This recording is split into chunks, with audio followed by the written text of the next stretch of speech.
বাহরাইনে পঞ্চম নৌবহরের সদর দপ্তর থেকে শুরু করে গভীর সমুদ্রে থাকা বিশাল আকৃতির রণতরী, কোথাও নিরাপদ নয় মার্কিন সেনারা। মার্কিন প্রেসিডেন্ট ডোনাল্ড ট্রাম্পের নির্দেশে আকাশ ছোঁয়া দম্ভ নিয়ে তেহরানের উপর চড়াও হয়ে বেশ বিপাকে পড়েছে মার্কিন বাহিনী। সেই দম্ভকে চূর্ণ বিচূর্ণ করে পারস্য উপসাগরের নানা জলে মিশিয়ে দিচ্ছে ইরান। তাদের হামলায় মার্কিন বাহিনীতে প্রতিনিয়ত বাড়ছে মৃত্যুর মিছিল। রিপোর্ট অনুযায়ী ইরান একের পর এক নিখুঁত মিসাইল হামলায় মধ্যপ্রাচ্যের মার্কিন দাপট এখন তাসের ঘরের মতো ভেঙে পড়েছে। আয়াতুল্লাহ আলী খামেনির রক্ত যেন ইরানি ড্রোন আর মিসাইলগুলোতে আকাশের পরশ বুলিয়ে দিচ্ছে। মিসাইল হামলায় এখন পর্যন্ত 650 জনের বেশি মার্কিন সেনা আহত হয়েছে বলে দাবি করেছে খামেনির বিশেষ বাহিনী। এই খবরে মার্কিন প্রতিরক্ষা সদর দপ্তর পেন্টাগনের কন্ট্রোল রুমে এখন এক বিভীষিকাময় নীরবতা নামিয়ে এসেছে।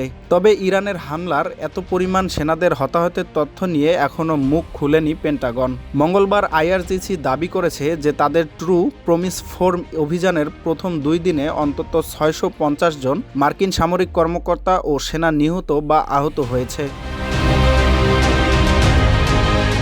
ইরানের শক্তিশালী মিসাইল ও ড্রোন হামলায় মধ্যপ্রাচ্যে থাকা মার্কিন ঘাঁটি এবং যুদ্ধজাহাজগুলো লণ্ডভণ্ড হয়ে গেছে বলে দাবি করেছে এই বাহিনীটি। ইরানি বিশেষ বাহিনীর মুখপাত্র ব্রিগেডিয়ার জেনারেল আলী মোহাম্মদ নাই বলেন, যুদ্ধের প্রথম 2 দিনেই 650 মার্কিন সেনা হতাহত হয়েছে।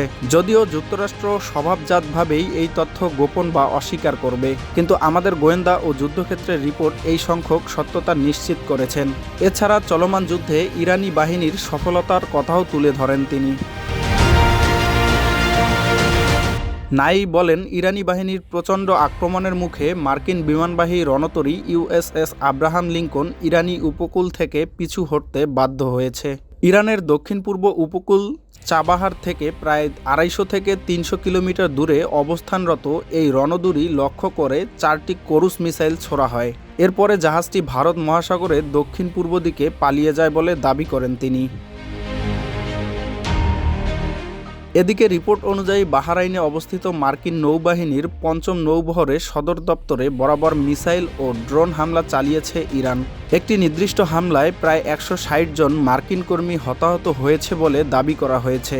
এছাড়াও ইরানি নৌ মিসাইলের আঘাতে মার্কিন নৌবাহী একটি গুরুত্বপূর্ণ যুদ্ধকালীন সহায়তা জাহাজ মারাত্মকভাবে ক্ষতিগ্রস্ত হয়েছে। গত শনিবার সকালে প্রথমে ইরানের উপর হামলা শুরু করে মার্কিন ও ইসরায়েলি জোট। এই হামলার জবাবে অপারেশন ট্রু প্রমিস 4 শুরু করেছে তেহরান।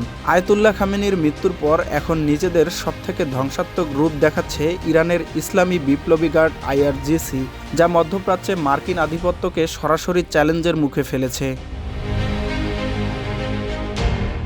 বিশেষজ্ঞদের মতে এই ইউএসএস আব্রাহাম লিঙ্কনের মতো দানবীয় রণতরী ইরানি ক্রুজ মিসাইলের তাড়া খেয়ে ভারত মহাসাগরে গভীরে আশ্রয় করছে।